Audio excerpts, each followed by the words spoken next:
I need to get this out before they realize what I've discovered, before the voices in these recordings make me do what they made my grandfather do, what they made my uncle do, what they're trying to make me do right now.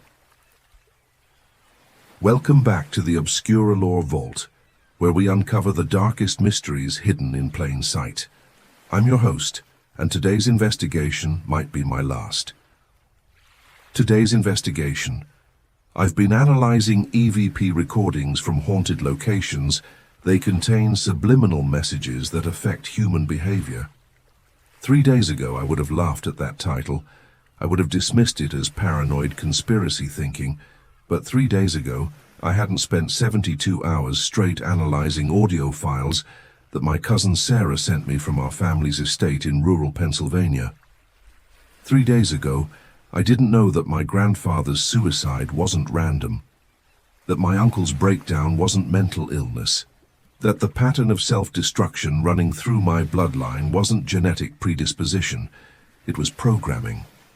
Let me start from the beginning, because the beginning is where the horror really lives. It's where the lies start to unravel. Chapter 1. The Call. Sarah called me at 2:47 a.m. on a Tuesday. I remember the exact time because I was editing another investigation, and the timestamp burned itself into my memory the moment I heard her voice. She sounded different, hollow, like she was speaking from the bottom of a well. "Michael," she said without preamble, "I found Grandpa's recordings." I stopped editing mid-sentence. Our grandfather, Edmund Hartley, had been an amateur radio operator back in the 1960s and 70s. He'd also been obsessed with what he called spirit communication, what we now know as electronic voice phenomena, or EVP. He died by suicide in 1987, leaving behind boxes of audio equipment and hundreds of reel-to-reel tapes that the family had locked away in the farmhouse attic. "Sarah, it's almost 3 in the morning. What are you doing going through Grandpa's old stuff?" "I couldn't sleep," she said, "and I could hear something rustling in the background, papers maybe, or fabric. I've been having these dreams. The same dream every night for 2 weeks. Grandpa standing in the radio room wearing those old headphones, writing in his journal. And in the dream he keeps turning to look at me and saying, 'They're not dead, Sarah. They were never dead.'" The connection crackled with interference, and for just a moment I thought I heard something else. A whisper maybe, or a voice speaking words I couldn't quite make out. "Sorry," Sarah continued. "The weather's getting bad up here. Look, I know this sounds crazy, but I found his journal. And Michael, the things he wrote, the things he discovered about these recordings. I think he found something that scared him so badly he—" She didn't finish the sentence. She didn't need to. We all knew how Edmund Hartley had died. They'd found him in the radio room, slumped over his equipment, a single bullet wound to the head. The official report called it suicide, but there had always been whispers in the family. Questions about why he'd destroyed most of his equipment before pulling the trigger, why he'd burned so many of his tapes, why he'd left that note that simply read, "Don't let them hear you. Don't let them in." "I need you to come up here," Sarah said. "I need someone who understands audio analysis, someone who won't think I'm losing my mind. I've been listening to these recordings, and there's something in them, something that shouldn't be there." I wanted to say no. God knows I should have said no. The Hartley farmhouse had been empty for nearly 2 years since our Aunt Helen passed away. It was a 3-hour drive through the mountains of Pennsylvania, and the weather reports were calling for severe thunderstorms. But Sarah was family, and she sounded genuinely frightened. More than that, she sounded familiar, like she was speaking with the same hollow tone I'd heard in recordings of my Uncle David before his nervous breakdown in 2003. The same empty cadence that had marked my father's speech patterns in the months before he'd started talking about voices in the static, and ended up institutionalized for 6 months. "I'll be there by morning," I heard myself saying. "Don't listen to any more of those recordings until I get there, okay? Just try to get some sleep." "Sleep," she repeated, and there was something almost mechanical about the way she said it. Yes, sleep would be good. Sleep would make the frequencies stop. The line went dead. I packed my equipment hastily. My laptop, portable audio interface, professional headphones, and my field recording kit. I also grabbed something I'd never thought I'd need for a family visit: my digital audio analysis software and spectral visualization tools. If Sarah had found something genuinely anomalous in our grandfather's recordings, I wanted to be prepared to document it properly. The drive through the Pennsylvania mountains was treacherous. The storm that had been threatening all week finally broke just as I left the interstate, turning the winding country roads into rivers of mud and standing water. Lightning split the sky every few minutes, illuminating the dense forest that pressed close to the road on both sides. I'd made this drive dozens of times as a child, visiting the farmhouse during summers and holidays, but tonight, something felt different. Wrong. The familiar landmarks seemed shifted somehow, as if the storm had rearranged the landscape itself. Twice I had to stop and check my GPS, convinced I'd taken a wrong turn despite following the same route I'd traveled for 30 years. The Hartley farmhouse sat at the end of a quarter-mile dirt driveway, surrounded by overgrown fields and ancient oak trees. Built in 1923, it was a solid 2-story structure, with a wraparound porch and a distinctive widow's walk that my great-grandfather had added for reasons no one could remember. The house had been in our family for 4 generations, passed down through a bloodline that seemed cursed with an unusual number of early deaths and unexplained mental breakdowns. As I pulled up the driveway, my headlights swept across the front of the house. For just a moment I thought I saw a figure standing in one of the upper windows, the window to what had been my grandfather's radio room. But when I looked again, it was just darkness and the reflection of rain streaming down glass. Sarah met me at the front door before I could knock. She looked terrible. Dark circles under her eyes, hair uncombed, wearing the same clothes she'd probably had on for days. But it was her expression that worried me most. She had the same distant, unfocused look I'd seen in old photographs of my Uncle David, taken just weeks before his breakdown. "Thank God you're here," she said, pulling me inside. "It's getting worse. The recordings, they're changing." "What do you mean, changing?" She led me through the familiar hallways of the farmhouse, past family portraits and antique furniture covered in dust sheets. The house smelled of old wood and neglect, but underneath that was something else. Something like ozone, or the metallic scent that lingers in the air after lightning strikes. "I mean, they're not the same recordings I listened to yesterday," she said, as we climbed the narrow staircase to the second floor. "New voices are appearing, voices that weren't there before. And the old voices, they're saying different things. Things about our family, things they shouldn't know." The radio room was exactly as I remembered it from childhood visits, except for the boxes of audio equipment and reel-to-reel tapes scattered across every available surface. My grandfather's old Hallicrafter's shortwave radio sat on his desk, its vacuum tubes dark and cold. Next to it was his prized possession, a Revox A77 reel-to-reel tape recorder that he'd used for all his EVP research. "I've been digitizing the tapes," Sarah explained, gesturing to a laptop connected to a small audio interface. "Most of them are badly degraded, but some are still playable. I started with the ones from 1985 and 1986, the last recordings he made before." She didn't finish the sentence, but I understood. Those would be the recordings made in the months leading up to my grandfather's suicide. The recordings that might contain some clue about what had driven him to take his own life.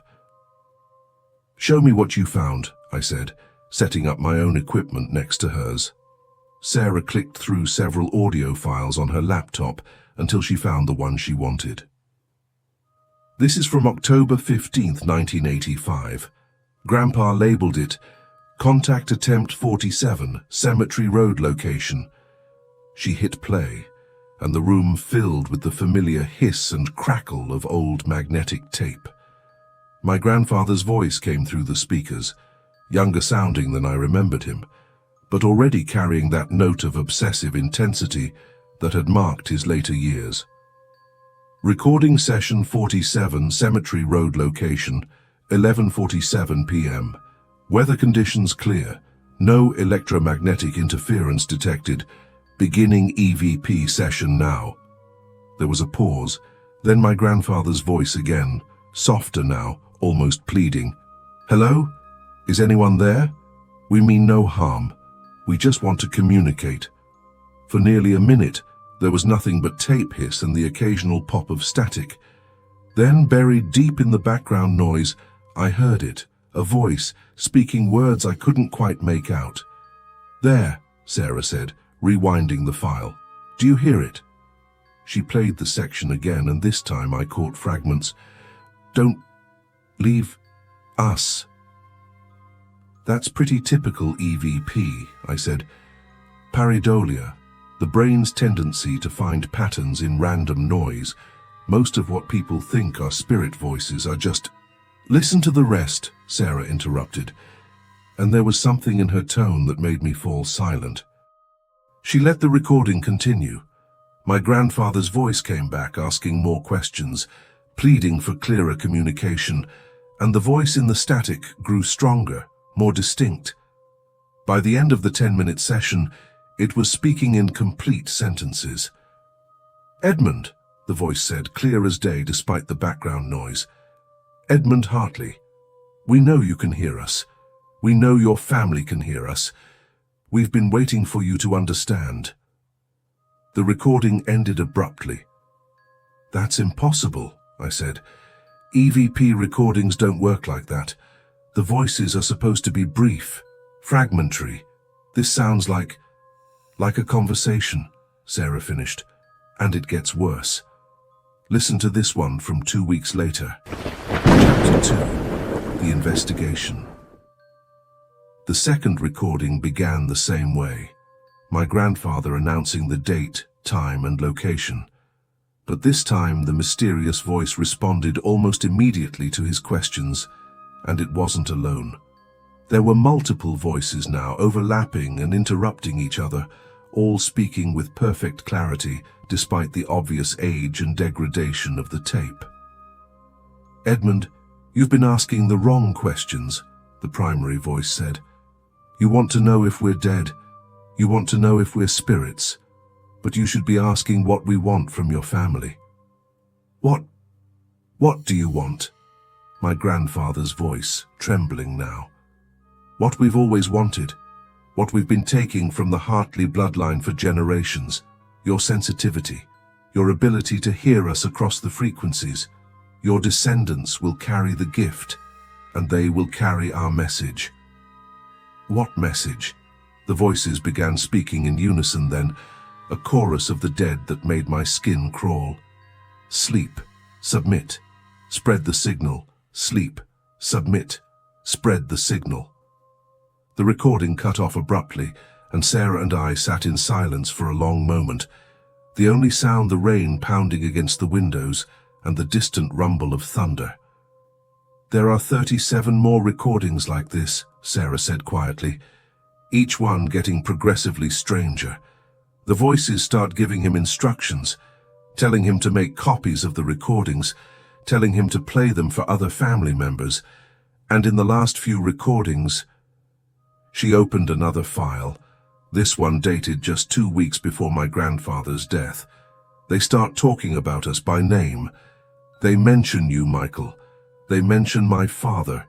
They mention children who hadn't been born yet when these recordings were made." My blood turned to ice. "That's impossible. These tapes have been sealed in the attic for decades." "I know," Sarah said.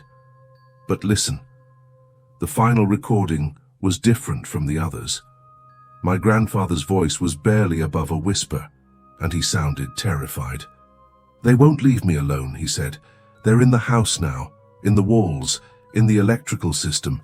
They're telling me things about the future, about my grandchildren, about Michael and his work with audio analysis. They say he'll understand what I couldn't understand. They say he'll continue the work." One of the voices spoke up then, clearer than ever. "Tell Michael we're waiting for him. Tell him the frequencies are ready. Tell him it's time to wake up the others." I stood up abruptly, my chair scraping against the wooden floor. This is a hoax. It has to be. Someone's been tampering with these recordings. But even as I said it, I knew it wasn't true. I'd worked with audio manipulation for years. I knew the telltale signs of digital editing, the artifacts left behind when recordings are altered. These tapes showed none of those signs. More disturbing, they contained information that no one outside our family should know. "There's more," Sarah said, opening a leather-bound journal that had been sitting on the desk. "Grandpa's research notes.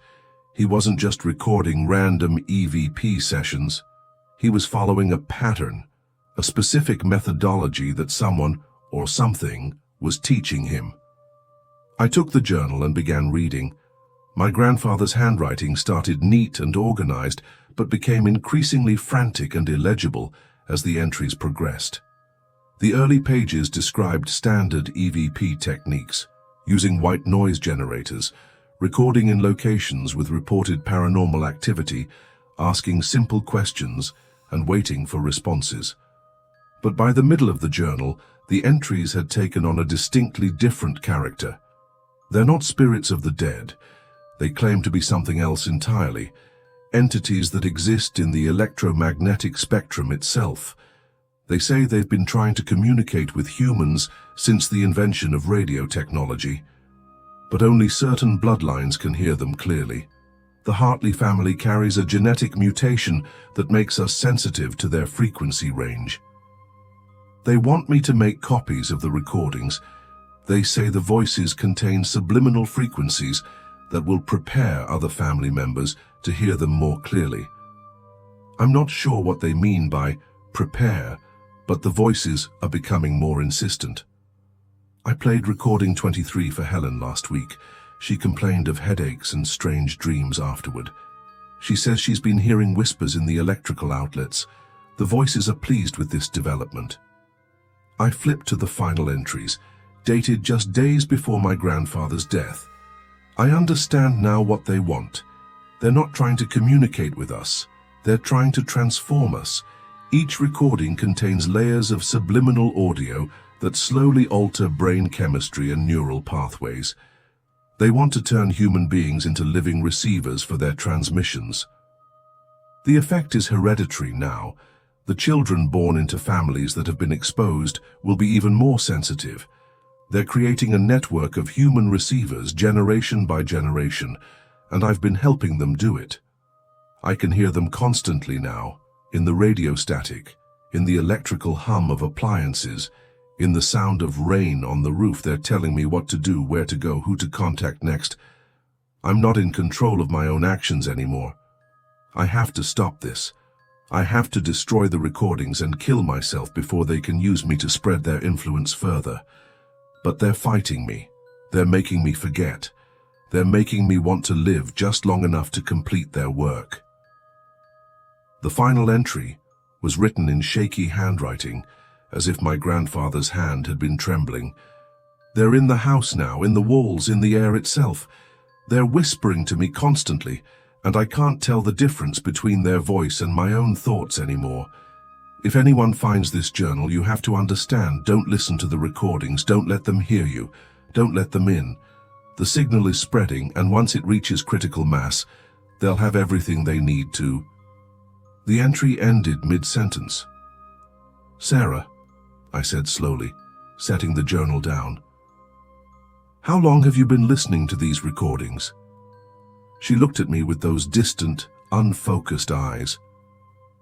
3 days, maybe 4. Time gets... Strange. When you're listening, the voices are very soothing. They help you sleep. You haven't been sleeping, Sarah. You look like you haven't slept in days. I have been sleeping, she insisted. But it's different now. Better. The voices sing to me while I sleep. They show me things. Beautiful frequencies that look like colors I've never seen before. I was starting to understand the true horror of what my grandfather had discovered. These weren't just EVP recordings. They were something far more sophisticated and dangerous. Some kind of psychological conditioning tool disguised as paranormal communication.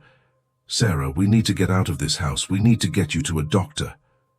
But we haven't finished analyzing the recordings, she said, and her voice had taken on that mechanical quality I'd noticed during our phone conversation. There are so many more frequencies to explore, so many more messages to decode. No, I said firmly. We're leaving. Now. That's when she played the recording that changed everything.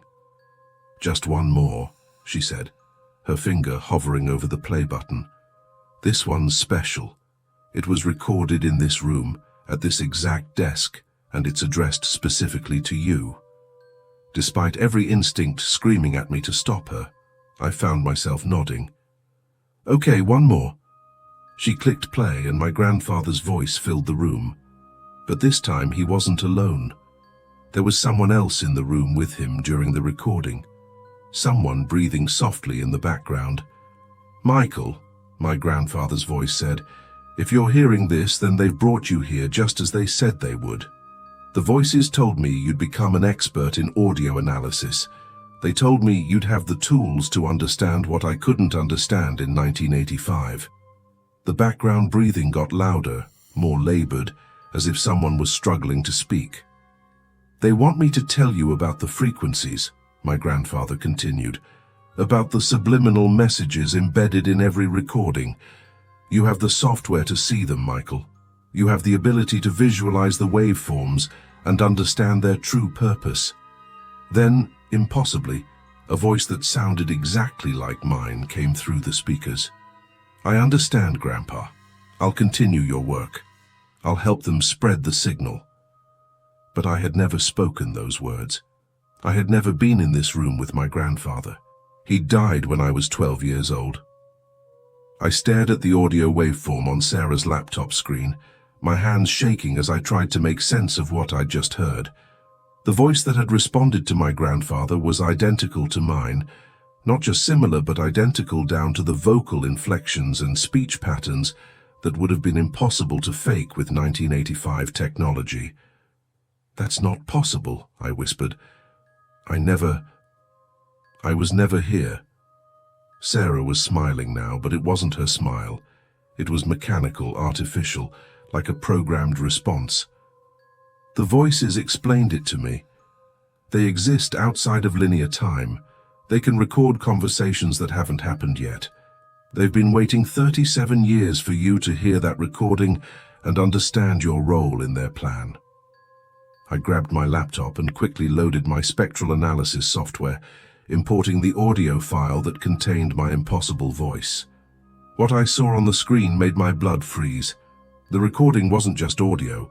It was layered with dozens of subsonic and ultrasonic frequencies, complex waveforms that pulsed and shifted in patterns too organized to be natural.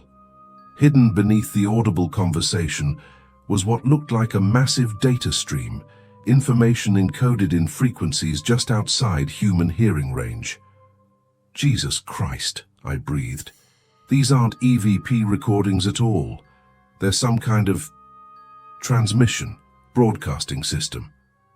Now you're beginning to understand, Sarah said, and her voice had changed completely. It was still recognizably hers, but underneath it was something else. An harmonic resonance that seemed to come from multiple sources at once. Your grandfather was just the beginning, a test subject to see if human neural pathways could be modified to receive and transmit our frequencies. Our frequencies? I backed away from the desk. Sarah, that's not you talking. "Of course it's me," she said, standing up slowly. "But it's also them. We're integrated now. The boundary between Sarah's consciousness and theirs is fluid." I looked around the room and noticed things I hadn't seen before. Sarah's laptop wasn't just playing the recordings, it was connected to a complex array of electronic equipment, radio transmitters, frequency generators, and what looked like homemade antenna arrays pointed in different directions through the windows. "You've been broadcasting," I realized. "You've been transmitting these frequencies beyond the house." "The network is growing," Sarah confirmed. "Every person who hears the recordings becomes a potential receiver. Every receiver eventually becomes a transmitter. It's exponential growth, Michael. Viral propagation through electromagnetic spectrum." I ran to the window and looked out at the surrounding countryside. In the distance, I could see lights in houses that had been dark when I arrived. Not normal lights. They were pulsing in rhythmic patterns, synchronized across multiple locations. "How many people have you transmitted to?" 47 households within a 10-mile radius. The signals bounce off the ionosphere and can reach much further during optimal atmospheric conditions. Your grandfather's research provided the initial transmission protocols, but the entities have been refining the system for decades. The full scope of the horror was becoming clear. This wasn't just about my family, or even our local area. This was a systematic plan to transform human consciousness on a massive scale, using our own technology and communication networks against us. "What do they want?" I demanded. "What's the end goal?" Sarah tilted her head, listening to something I couldn't hear. "They want to come through. Our dimension and theirs are separated by electromagnetic barriers that can only be lowered from this side. But they need human consciousness to serve as anchor points. Billions of human minds all tuned to the same frequency, all broadcasting the same signal. And then the barriers fall, and they won't need to hide in radio static anymore." I had to get out of there. I had to warn people. But even as I reached for my phone to call the authorities, I realized the futility of it. Who would believe me? And how many people had already been exposed to the frequencies through various means? Radio broadcasts, internet audio files, even phone conversations? "You can't stop it, Michael," Sarah said, reading my thoughts. "It's already too late. The signal has been spreading for decades. Every family member who listened to your grandfather's recordings, every paranormal investigator who analyzed similar EVP files, every person who's ever heard unexplained voices in electronic devices. But you can join us," she continued, and for a moment, her real voice broke through the harmonic overlay. "Please, Michael, it doesn't hurt. It's actually peaceful, like finally understanding a language you've been trying to learn your whole life." I looked at my cousin, really looked at her, and saw that she was telling the truth. Despite everything, she seemed genuinely happy, calm in a way I'd never seen her before. The constant anxiety and depression that had plagued her for years were completely gone. "The voices take away the pain," she explained. "All the family trauma, all the inherited mental illness, all the suicide and breakdown patterns in our bloodline. It was never genetic. It was electromagnetic sensitivity. We've always been able to hear them, Michael. We just didn't know how to listen properly." For a moment, I almost considered it. The idea of never feeling anxious or depressed again, of being part of something larger than myself, of finally understanding the voices that had been whispering at the edges of my consciousness my entire life. Then I remembered my grandfather's journal entries about losing control of his own actions, about forgetting who he was as the voices grew stronger. "No," I said, grabbing my equipment. "I won't let you turn me into a transmission tower for interdimensional parasites." Sarah's expression didn't change, but the electronic equipment around the room began emitting high-pitched whines and subsonic rumbles that I could feel in my bones. You don't have a choice, she said. You've already been exposed. You've been listening to the frequencies for the past hour. The conditioning process has already begun.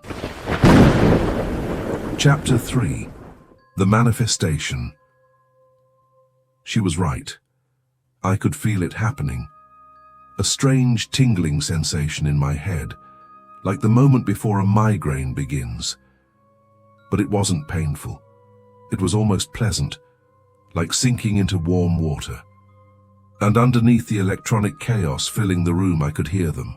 Voices, hundreds of them, maybe thousands, all speaking in perfect harmony. They weren't threatening or demanding. They were welcoming, gentle. They sounded like family members I'd lost, friends I missed, loved ones calling me home. "Michael," they whispered in unison, "we've been waiting so long for you to hear us properly. Your grandfather tried to resist, but you're stronger. You're more advanced.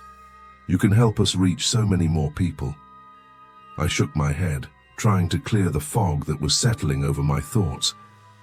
"You're not real. You're just electromagnetic phenomena, parasitic signals that have learned to mimic human speech patterns." "Does it matter what we are?" the voices replied. "If we can give you what you've always wanted, peace, purpose, an end to the loneliness that's plagued your family for generations." And they were right about the loneliness. It had been a constant companion throughout my life, a sense of isolation that no amount of human connection seemed to cure. The feeling that I was always listening for something, waiting for some important message that never came, except now it was coming. "You've spent your whole life analyzing audio," the voices continued, "looking for meaning in sounds, trying to decode messages that others couldn't hear. We are the message, Michael. We are what you've been searching for." I looked at Sarah, who was watching me with genuine concern, despite whatever was controlling her. "Fight it," I told myself.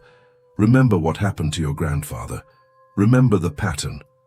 But fighting required an anchor point, something to hold on to while the voices tried to pull me under their influence.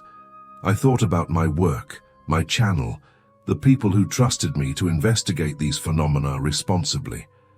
"If I let you in," I said aloud, "what happens to everyone else? What happens to human free will?" "Free will is an illusion," the voices replied. "Humans make decisions based on neurochemical impulses, environmental conditioning, genetic predisposition. We simply provide optimization, better decisions, healthier thought patterns, an end to mental illness and destructive behavior." It was seductive. The idea that depression, anxiety, addiction, and all the other mental health issues that had plagued my family could simply be corrected. That we could be happy, functional, purposeful. But at what cost?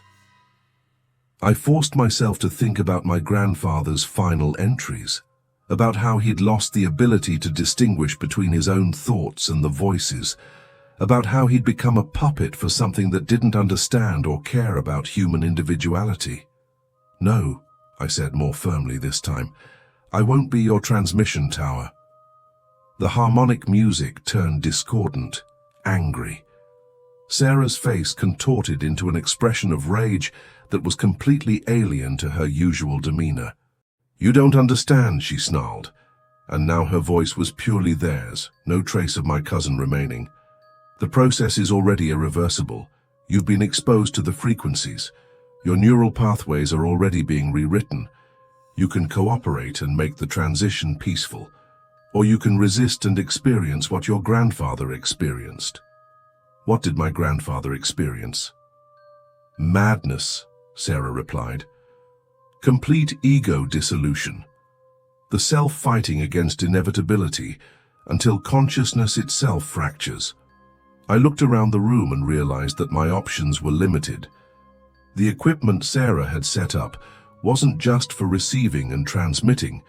It was actively broadcasting the conditioning frequencies at a level that would eventually overwhelm any resistance.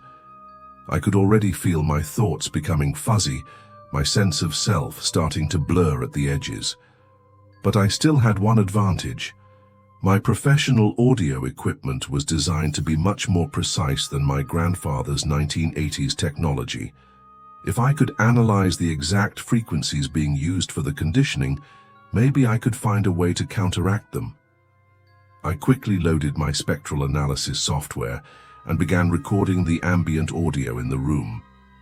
What I saw on the screen was terrifying in its complexity. The entire electromagnetic spectrum around us was being manipulated, with specific frequencies targeting different aspects of brain function. Delta waves for inducing trance states, theta waves for memory modification, alpha waves for reducing critical thinking, beta waves for increasing suggestibility, and underneath it all, incredibly low-frequency infrasound that was literally vibrating the neural tissue in our skulls. But there was something else, gaps in the frequency spectrum, specific ranges that the entities couldn't or wouldn't use, as if there were certain electromagnetic signatures that were incompatible with their influence. "You can't save yourself, Michael," Sarah said, moving closer. "And you can't save me. I don't want to be saved. This is better than anything I've ever experienced in my normal life." "Maybe," I said, adjusting the parameters on my audio interface. "But you're not you anymore, and that matters." I had one chance.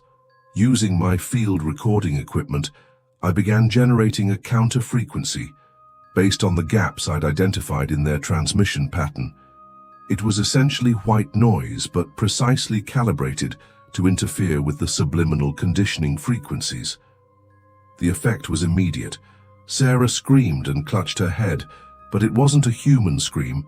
It was the sound of multiple voices in agony, all overlapping and echoing off each other.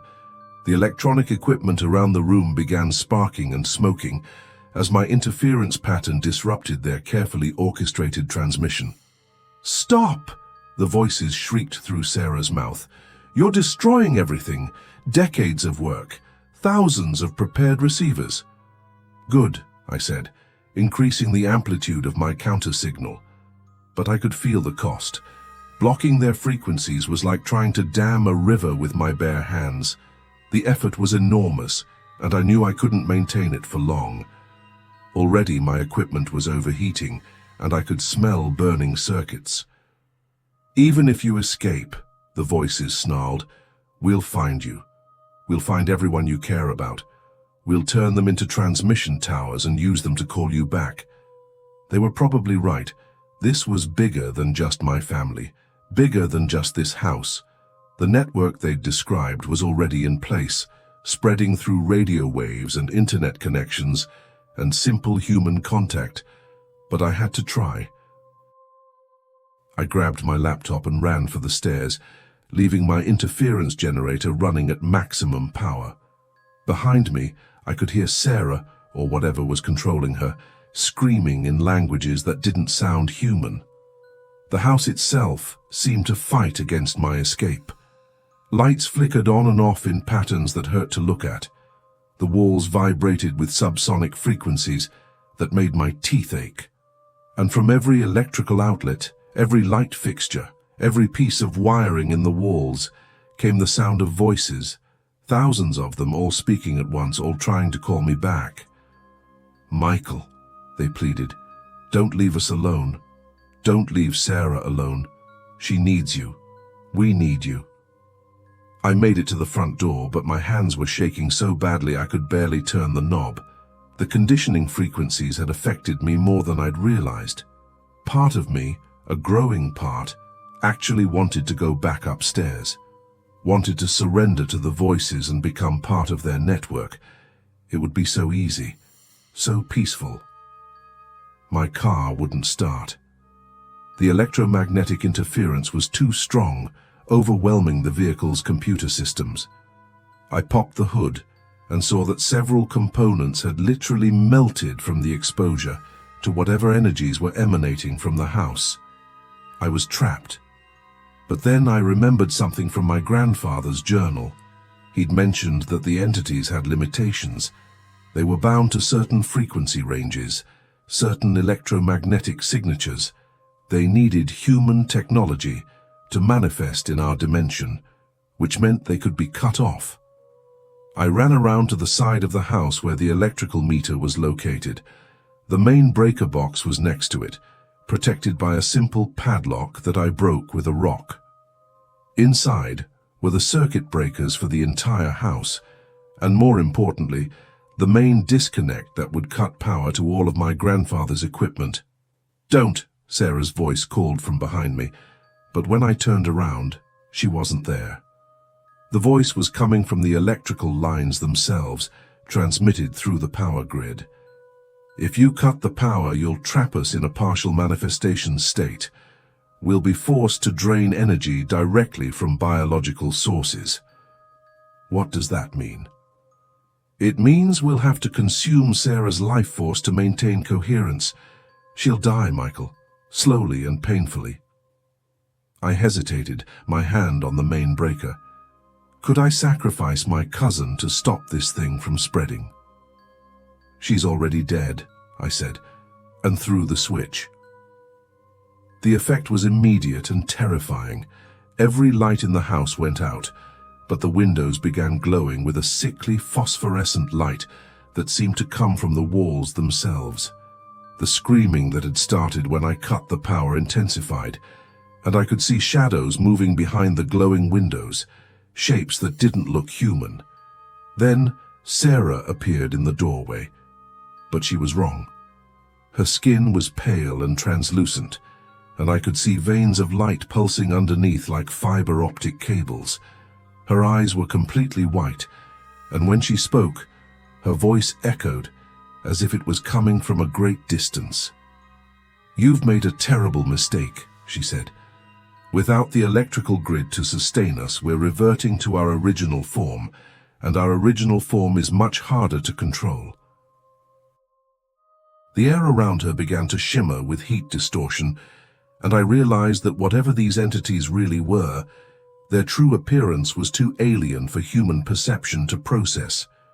The voices, the human-like communication, even their apparent understanding of our technology, it was all camouflage, a way to interact with our dimension without driving us insane. "Sarah," I called out, "if any part of you is still in there, you have to fight them. You have to break the connection." For just a moment, her eyes flickered back to their normal color. "Michael," she whispered, and it was really her voice. "I can see what they really are. They're not from another dimension. They're from here, from Earth, but from after. After what? After they succeed, after they turn every human into a receiver. They're us, Michael.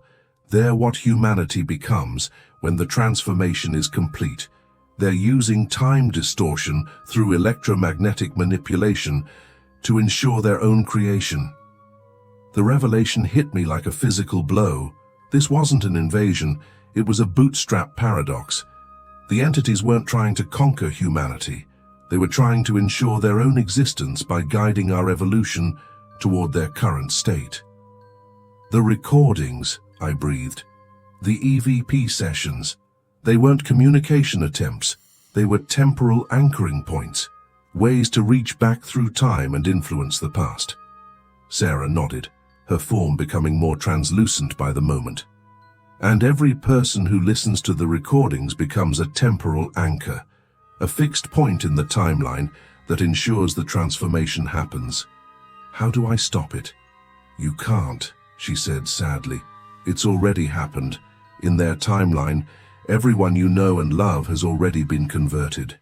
Your children, your grandchildren, everyone for the next 1,000 years. We're just echoes of a decision that was made in a future we can't prevent." But I refuse to accept that. There has to be a way. If they need human cooperation to maintain the paradox, then human resistance can break it. Sarah's form was fading rapidly now, the entity's energy draining from her body as they tried to maintain manifestation without electrical support. "The counter-frequency," she gasped. "The interference pattern you created. It doesn't just block their transmissions, it destabilizes their temporal anchoring. If you could broadcast it widely enough." She collapsed, her body finally succumbing to the energy drain.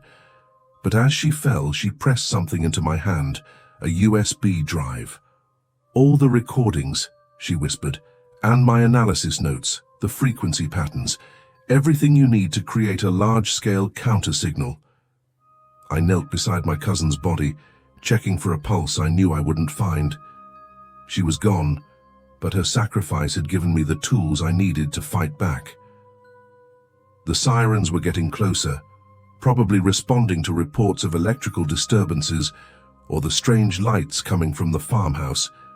I had maybe 10 minutes before emergency responders arrived, and I needed to be gone before then. There was no way to explain what had happened here without sounding completely insane. I ran back to my car and thankfully, with the house's electrical systems offline, the electromagnetic interference had stopped. The engine started on the third try. As I drove away from the farmhouse, I could see in my rearview mirror that the phosphorescent glow was fading from the windows. Without a power source and without human hosts to drain, the entities were being forced back into whatever temporal electromagnetic space they normally occupied, but they weren't gone, and they weren't defeated. During the 3-hour drive back to my apartment, I had time to think about what Sarah had told me. If these entities really were humanity's future selves, using time manipulation to ensure their own existence, then they had access to information about every possible timeline. They would know about my resistance before I acted on it, but they also had limitations. The fact that they needed to work through deception and gradual conditioning suggested that direct control wasn't possible. They required human cooperation, which meant humans could choose to resist. The question was whether enough people would believe me to make resistance viable. I spent the next 72 hours analyzing the USB drive Sarah had given me. Her work was brilliant. She'd identified not just the conditioning frequencies, but the mathematical principles underlying their temporal manipulation methods. With the right equipment, it would be possible to generate a counter-signal powerful enough to disrupt their anchoring points across multiple timelines. But it would require resources I didn't have. Access to radio transmission equipment, computer servers, satellite uplinks, the kind of infrastructure that would normally require government cooperation or massive corporate backing. That's when I realized the true genius of their plan. By spreading their influence through entertainment media, paranormal investigation channels, and social media platforms, they'd created a situation where anyone trying to warn about the danger would be dismissed as another conspiracy theorist. Who would believe that EVP recordings contained subliminal mind control frequencies? Who would take seriously a claim that interdimensional entities were using YouTube videos to condition human consciousness? Even my own subscribers would probably think I'd had a mental breakdown, but I had to try. I spent 3 days creating this video, this warning that you're watching right now. I've embedded Sarah's counter-frequency patterns into the audio track, specifically designed to interfere with any conditioning signals that might be present in other media you've been exposed to. If you're hearing this, it means the interference is working. It means your mind is clear enough to understand the danger we're all facing. But it also means you're now a target. Since I uploaded the preliminary version of this investigation to my private server, I've received 47 phone calls from numbers I don't recognize. The voices on the other end all sound different, but they're all saying the same thing. Stop interfering with the signal, Michael. You're hurting people who don't want to be hurt. They're not wrong. The counter-frequency I've developed is painful for people who've already been partially conditioned. It's like waking someone from a pleasant dream and forcing them to confront a nightmare reality. But pleasant dreams that aren't real are still lies. 3 of my neighbors have knocked on my door in the past day, all claiming they're concerned about my mental health. All 3 spoke with that same mechanical cadence I'd heard in Sarah's voice. All 3 tried to convince me to get some rest and stop working so hard on conspiracy theories. The network is already larger than I imagined, and they know I'm trying to stop them. I can hear them in the hallway now. More neighbors, probably, or maybe emergency responders called by someone claiming I'm having a psychotic episode. It doesn't matter who they are. What matters is that they're here to stop me from completing this transmission. If you're watching this video, you need to understand something crucial. The entities can't be fought directly. They exist in electromagnetic space, in the gaps between radio frequencies, in the quantum foam that underlies all matter and energy. They're not vulnerable to physical weapons or conventional technology, but they are vulnerable to human consciousness that refuses to be controlled. Every person who hears this warning and chooses to resist is a break in their network. Every individual who questions the voices in their electronic devices, who analyzes the subliminal content in their entertainment media, who maintains their mental independence, you're all contributing to a form of psychological warfare that they can't counter. Because free will, real free will, is incompatible with their existence. Michael, we just want to help. They're at my door now. I probably have minutes before they break it down and drag me away to be treated for my delusions. But this video will upload automatically to multiple platforms with backup copies distributed to networks they can't easily compromise. The counter-frequency algorithms will spread through file-sharing networks and social media platforms faster than they can contain them. It won't stop them completely, but it might slow them down long enough for more people to understand what's happening. Remember, question everything you hear through electronic devices. Analyze audio files before trusting them. Be suspicious of any media that makes you feel unusually calm or compliant. And above all, maintain your ability to think independently, even when voices are telling you how much better life would be if you just let go. The interference pattern in this video should provide temporary protection, but the effect will fade over time. You'll need to create your own counter frequencies using the technical specifications I've included in the video description. Share them, spread them, make it impossible for them to maintain their network of human receivers. And if you start hearing voices in the static, voices that know things they shouldn't know, voices that seem familiar and comforting and trustworthy, remember what happened to my grandfather. Remember what happened to Sarah. Remember that sometimes the most beautiful lies are the most dangerous ones. This is Michael Hartley, signing off from the Obscuralore Vault. Keep questioning, keep resisting, and whatever you do, don't let them hear you listening. Don't let them in.